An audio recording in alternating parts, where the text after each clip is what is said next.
क्या होगा अगर आप जिस लड़की को पसंद करते हो वो अचानक से दूसरी दुनिया में चली जाती है, तो आप भी उसको वहाँ से वापस लाने के लिए दूसरी दुनिया में जाते हो, लेकिन वहाँ पर बहुत सारे खतरनाक मॉन्स्टर्स भी होते हैं जो कि कभी भी आकर हमला कर देते हैं। तो अगर आपको उन सभी मॉन्स्टर्स से अपनी जान बचानी है, इसके लिए आपको उस दुनिया की 5 प्रिंसेस को ढूंढकर उन सभी से शादी करनी पड़ेगी और उन सभी के साथ में आपको कुछ कुछ करना पड़ेगा, जिससे कि आपको अलग अलग तरह की पावर्स मिलेंगी और ऐसा ही करके आप उस दुनिया में जिंदा रह सकते हो और सभी मॉन्स्टर्स का मुकाबला कर सकते हो। तो कहानी की शुरुआत में हमें सातो नाम के एक लड़के को दिखाया जाता है जो कि एक जंगल में एक पेड़ पर बीटल पकड़ने की कोशिश कर रहा होता है, लेकिन तभी वो पाता है कि उस जंगल में अचानक से एक तेज रोशनी चमकने लगी है, जिसको देखने के चक्कर में सातो उस पेड़ से नीचे गिर जाता है और फिर जहाँ से वो लाइट आ रही होती है वहाँ पर जाकर देखता है और पाता है कि उस लाइट के अंदर से एक बूढ़ा आदमी और एक लड़की बाहर आ रही है, जहाँ पर वो लड़की सातो को देखकर उसके पास जाती है और उसका नाम पूछती है, जिससे कि सातो उसको अपना नाम बताता है और फिर वो लड़की भी अपना नाम हीमे बताती है और फिर वो सातो से कहती है कि तुमने यहाँ पर अभी जो कुछ भी देखा है वो किसी को भी मत बताना और इसके बदले में मैं यहाँ पर तुमसे दोस्ती करूंगी।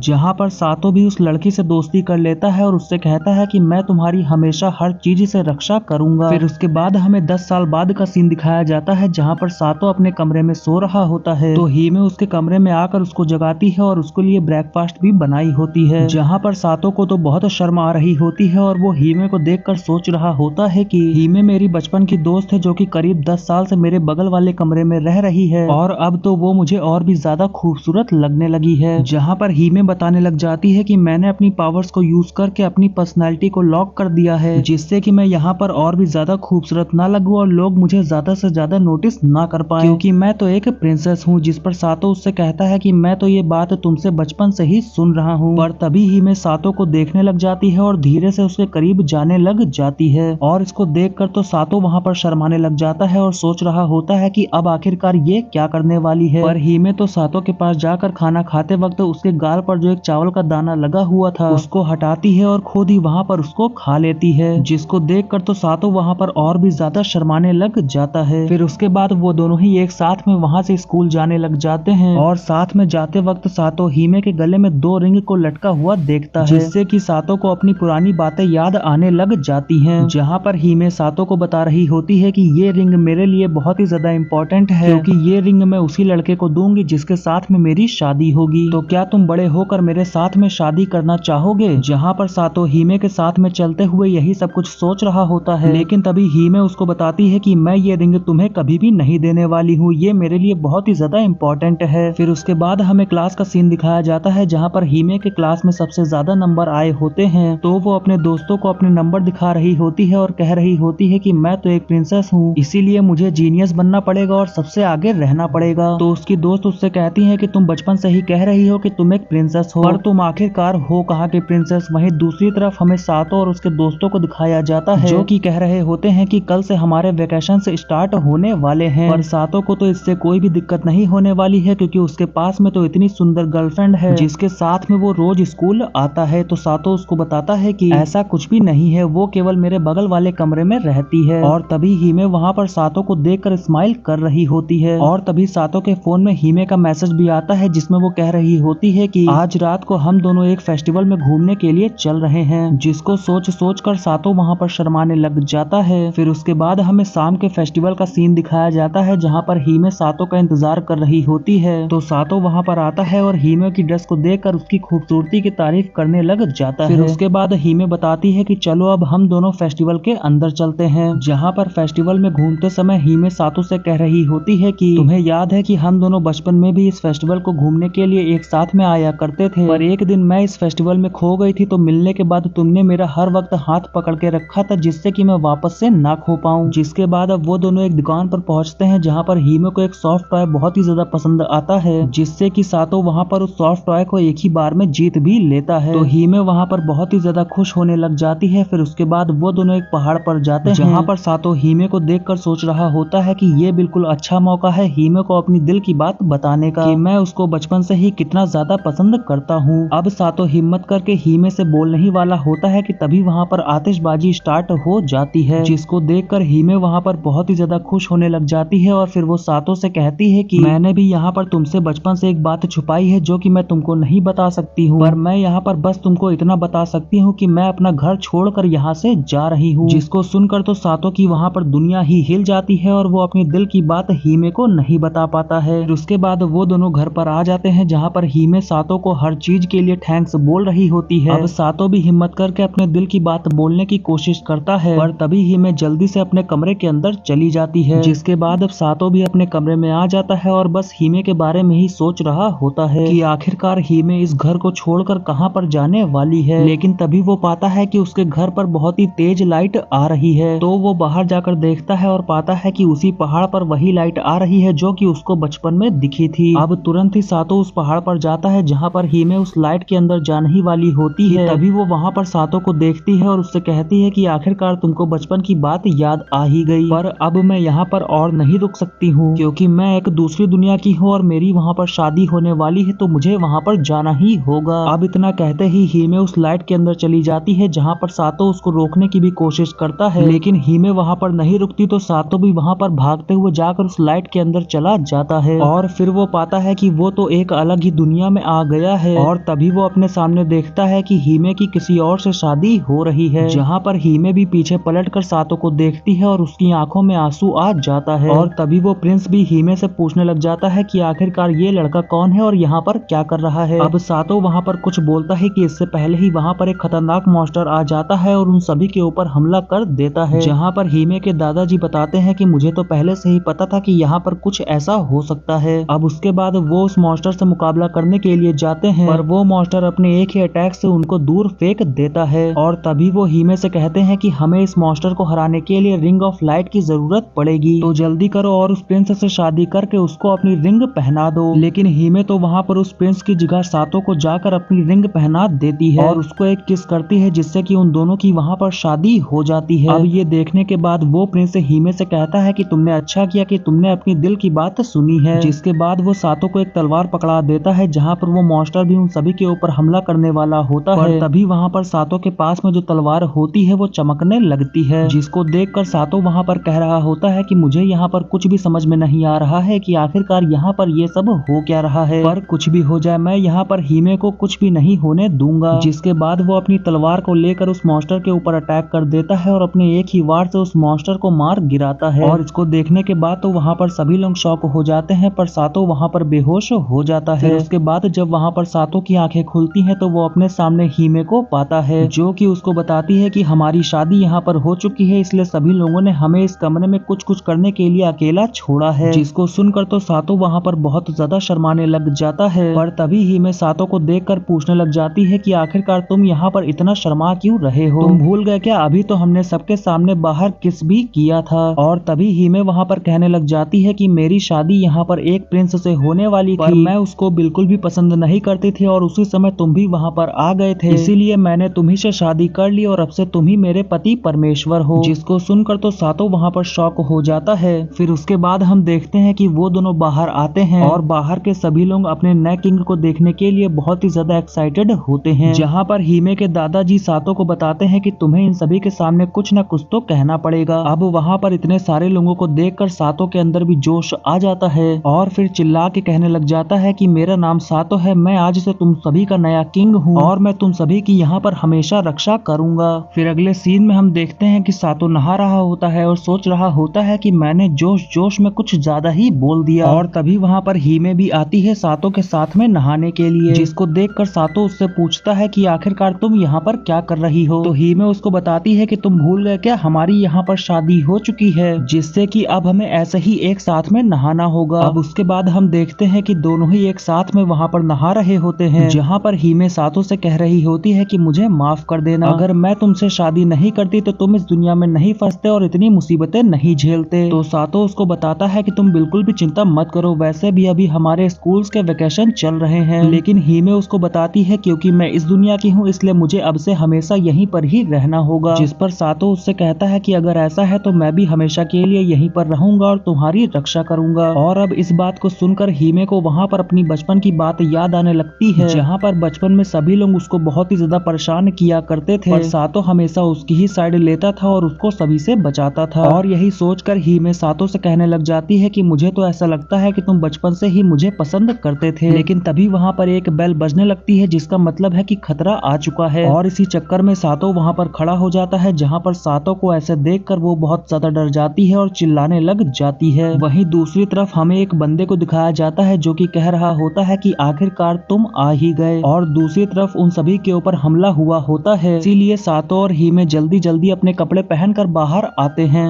जहाँ पर सातो को देखकर उससे सभी सिपाही कहने लग जाते हैं कि हमारे ऊपर बहुत सारे मॉन्स्टर्स ने हमला कर दिया है, तो हमें आपकी मदद चाहिए। लेकिन हीमे वहाँ पर सभी को बताती है कि आखिरकार तुम लोग क्या बात कर रहे हो, सातो के पास तो यहाँ पर कोई भी पावर्स नहीं है, तो वो तुम लोगों की मदद कैसे करेगा। और तभी वहाँ पर हीमे के दादाजी आते हैं जो कि बताते हैं कि हमारे पास और कोई भी रास्ता नहीं है, क्योंकि जब तक सातो के पास वो रिंग है तब तक उसको मुकाबला तो करना ही पड़ेगा। अब उसके बाद वो सभी लोग वहाँ पर सातो को एक हथियार देते हैं, जिसको कि पकड़ते ही वो हथियार चमकने लगता है। और सातो कहने लग जाता है कि मुझे इस दुनिया के बारे में ज्यादा कुछ तो नहीं पता, और मैं यहाँ पर हीमे को कुछ भी नहीं होने दूंगा। और तभी हीमे भी वहाँ पर सातो को एक जोरदार किस करती है, जिससे कि सातो की पावर्स और भी ज्यादा बढ़ जाती हैं। फिर दूसरी तरफ हम एक मॉन्स्टर को देखते हैं जो कि एक मेड के ऊपर हमला करने वाला होता है, और तभी सातो वहाँ पर आकर अपने एक ही अटैक से उस मॉन्स्टर को हरा देता है। जहाँ पर सातो तो बहुत ज्यादा ताकतवर महसूस कर रहा होता है। और तभी वहाँ पर हीमे के दादाजी भी आते हैं जो कि सातो को बताते हैं कि हीमे ने तुम्हें किस किया था, इसलिए तुम्हारी पावर्स और भी ज्यादा बढ़ गई हैं, क्योंकि हीमे यहाँ की प्रिंसेस है और उसने तुमसे शादी की है, इसलिए तुम यहाँ पर एक रीन किंग बन गए हो। और जब जब भी तुम प्रिंसेस के साथ में कुछ कुछ करोगे तो तुम्हारी पावर्स बढ़ती जाएंगी। अब वो दोनों वहाँ पर बातें कर ही रहे होते हैं कि तभी वहाँ पर एक और मॉन्स्टर आ जाता है, जो कि कोई मामूली मॉन्स्टर नहीं बल्कि उन सभी मॉन्स्टर्स का जो किंग है, जिसका कि नाम यहाँ पर एवेस किंग है, उसका एक नाइट है। अब सातो वहाँ पर उस नाइट के ऊपर हमला करने के लिए जाता है, पर वो नाइट वहाँ पर बहुत ज्यादा ताकतवर होता है और वो अपने एक ही अटैक से सातो को दूर फेंक देता है। लेकिन सातो को इससे ज्यादा चोट नहीं लगती है, क्योंकि उसके पास भी अब यहाँ पर रीन किंग की पावर्स हैं। जिसके बाद अब वहाँ पर हीमे के दादाजी आते हैं जो कि बताते हैं कि हम लोग अभी इसका मुकाबला नहीं कर सकते हैं, इसीलिए अभी हमें यहाँ से भागना होगा। जहाँ पर सातो भी उनके साथ में भागने लग जाता है, और तभी वो नाइट भी अपने दो मॉन्स्टर्स को बुला के उन दोनों के पीछे भेज देता है। जहाँ पर भागते हुए सातो दादाजी से पूछ रहा होता है कि आखिरकार वो नाइट कौन था, जिस पर वो सातो को बताते हैं कि वो एवेस किंग का एक नाइट था जिसके पास में मैजिकल पावर्स है और वो बहुत ही ज्यादा खतरनाक है। जिस पर सातो उनसे पूछता है कि मेरी शादी की वजह से मुझे जो पावर्स मिली है, मैं उससे उनको हरा नहीं सकता क्या। तो दादाजी उसको बताते हैं कि मैं तुम्हें यहाँ पर सारी बातें बाद में बताऊंगा, लेकिन अभी हमें यहाँ से भागना पड़ेगा। जिसके बाद अब दादाजी अपनी पावर्स का यूज करके एक चट्टान को खड़ा कर देते हैं, और इसकी वजह से वो सभी मॉन्स्टर्स आगे नहीं आ सकते थे। लेकिन जैसे ही वो दोनों आगे जाने लगते हैं तो पाते हैं कि वो नाइट तो उनके सामने ही खड़ा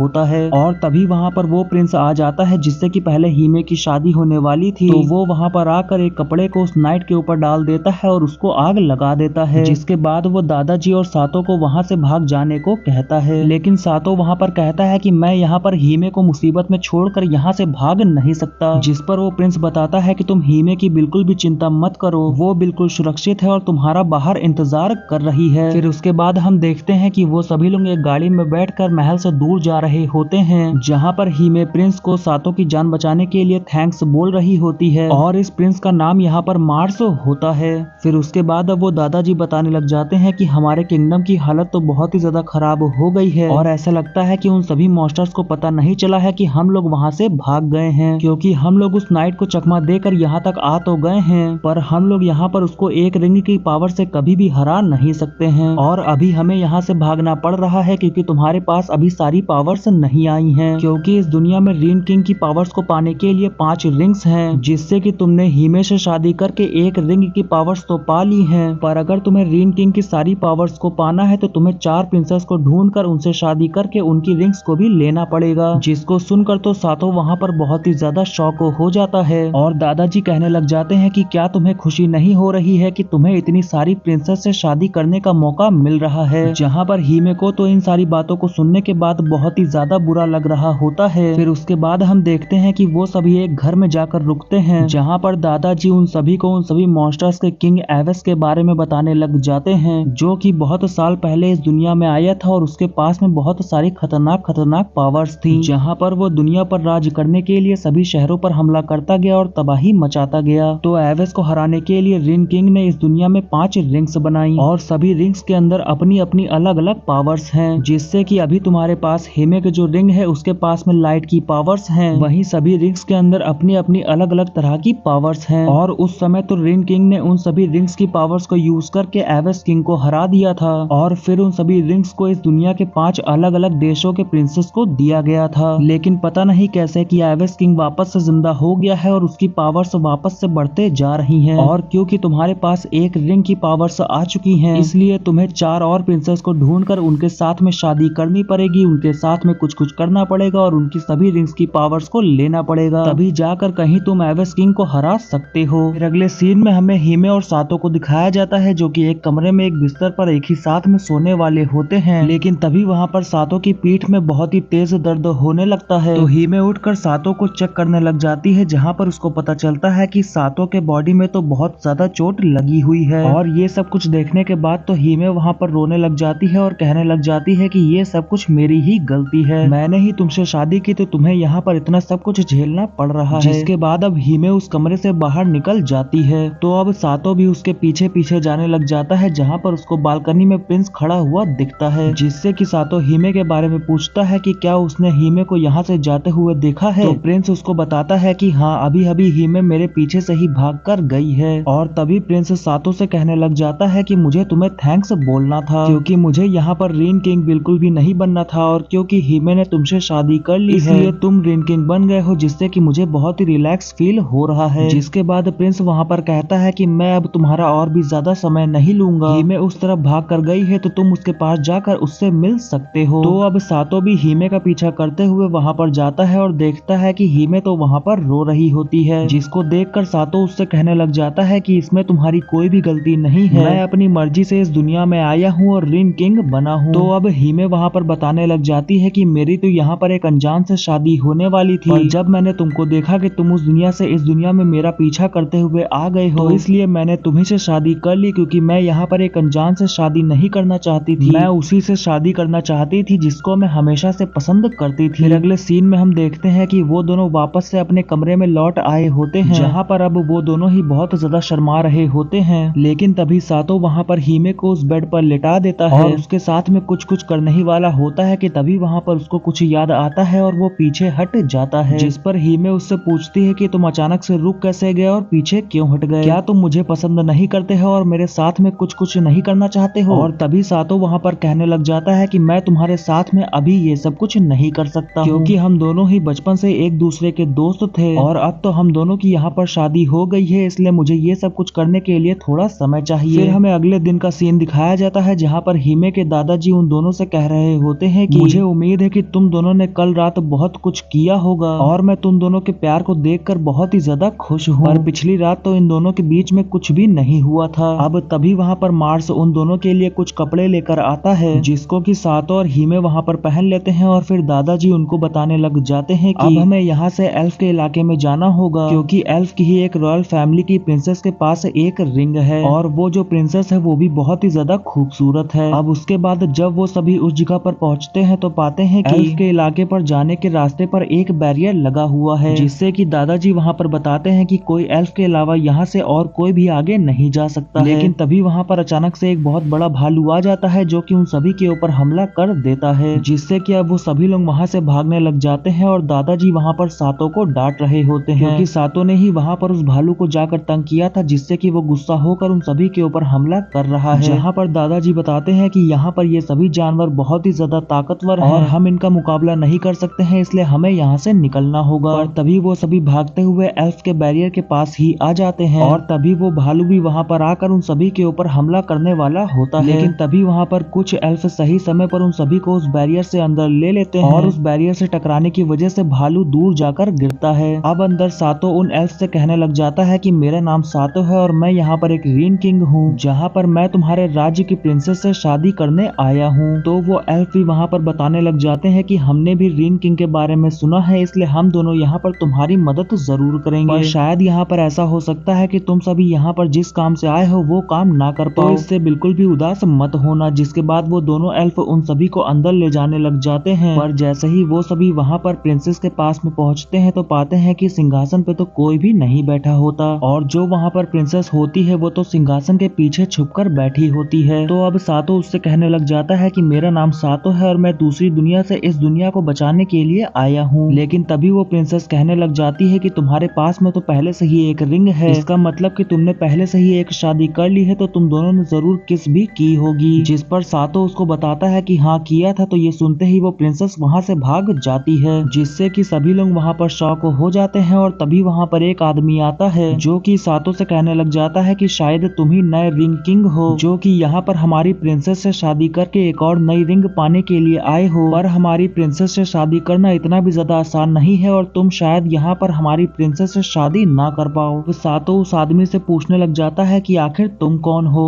जिस पर वो आदमी बताता है कि मेरा नाम जेट है और मैं यहाँ का किंग हूँ और यहाँ की जो प्रिंसेस है वो मेरी बहन है जिसके पास में एक रिंग है। पर तभी वहाँ पर जेट अपने सिपाहियों को इशारा करता है, जिससे कि वो सिपाही आकर वहाँ पर सातो को पकड़ लेते हैं। और जेट वहाँ पर हीमे को बताता है कि हम लोग नए रिंग किंग पर कुछ दिनों तक नजर रखना चाहते हैं, जहाँ पर वो सभी सिपाही जेट के कहने पर सातो को सीधा ले जाकर जेल में बंद कर देते हैं। जहाँ पर सातो जेट से कहने लग जाता है कि हमने तुम्हारी बहन के साथ में कुछ भी नहीं किया है, वो तो अपने आप ही डर कर वहाँ से भाग गई थी। और इसको सुनते ही जेट वहाँ पर गुस्सा होने लगता है और कहता है कि मेरी बहन डरपोक नहीं है बल्कि वो भोली है, इसलिए वो वहाँ से चली गई थी। और क्योंकि अभी उसकी उम्र सिर्फ 54 ईयर्स है, इसलिए उसकी अभी शादी की उम्र नहीं हुई है, जहाँ पर उसने तो अभी तक अपने महल के बाहर कदम भी नहीं रखा है। इसीलिए मैं यहाँ पर तुमको कैद करके तुम्हारे ऊपर नजर रखना चाहता हूँ और तुम बिल्कुल भी चिंता मत करो, हम तुम्हें यहाँ पर बहुत ही जल्दी छोड़ देंगे, सिर्फ 80 साल बाद। और तब तक मेरी बहन शादी करने के लिए मैच्योर भी हो जाएगी। जहाँ पर इतना सब कुछ कहने के बाद जेट वहाँ से चला जाता है और ये सुनकर तो सातो वहाँ पर शॉक हो गया होता है कि उसको यहाँ पर 80 साल तक कैद में रखा जाएगा। इसीलिए वो जेट से कहने लग जाता है कि क्या पता मैं तो 80 साल तक जिंदा भी नहीं रहूंगा। पर जेट तो वहाँ से जा चुका होता है और अपने एक सिपाही से कह रहा होता है कि हमारे पास में जब तक ये बैरियर है इसके अंदर कोई भी मौशरा के हमला नहीं कर सकता है, भले वो एवेस किंग क्यों ना हो। अब सातो को वहाँ पर कैद हुए 3 दिन हो गए होते हैं और उसको कुछ भी समझ में नहीं आ रहा होता है कि अब वो क्या करे। लेकिन तभी वहाँ पर एक लड़की आती है जो कि सातो का जबरदस्ती मुंह बंद करती है और उससे कहने लग जाती है कि तुम ही नए रिंग किंग हो जो कि 5 प्रिंसेस से शादी करके उनकी रिंग्स की पावर्स को लेना चाहते हो और उसकी मदद से यहाँ पर एवेस किंग को हराना चाहते हो। पर तुम सच में यहाँ पर एवेस किंग को हराओगे या फिर सभी रिंग्स की पावर्स को पाने के बाद में यहाँ से भाग जाओगे। जिस पर सातो उसको बताने लग जाता है कि मैं यहाँ पर एवेस किंग को हरा कर ही रहूंगा, क्योंकि मैं हमेशा हीमे की रक्षा करना चाहता हूँ और उसके साथ में रहना चाहता हूँ। तो इसको सुनकर वो लड़की सातो से कहती है कि तुम्हारे पास में रिंग किंग की पावर्स हैं और इसके बावजूद भी तुम एक ही लड़की के साथ में अपनी पूरी जिंदगी बिताना चाहते हो। अब उसके बाद वो लड़की वहाँ पर एक गुप्त दरवाजे को खोलती है और सातो से कहने लग जाती है कि मैं यहाँ की एक गार्ड हूँ, इसलिए मुझे इस गुप्त दरवाजे के बारे में पता था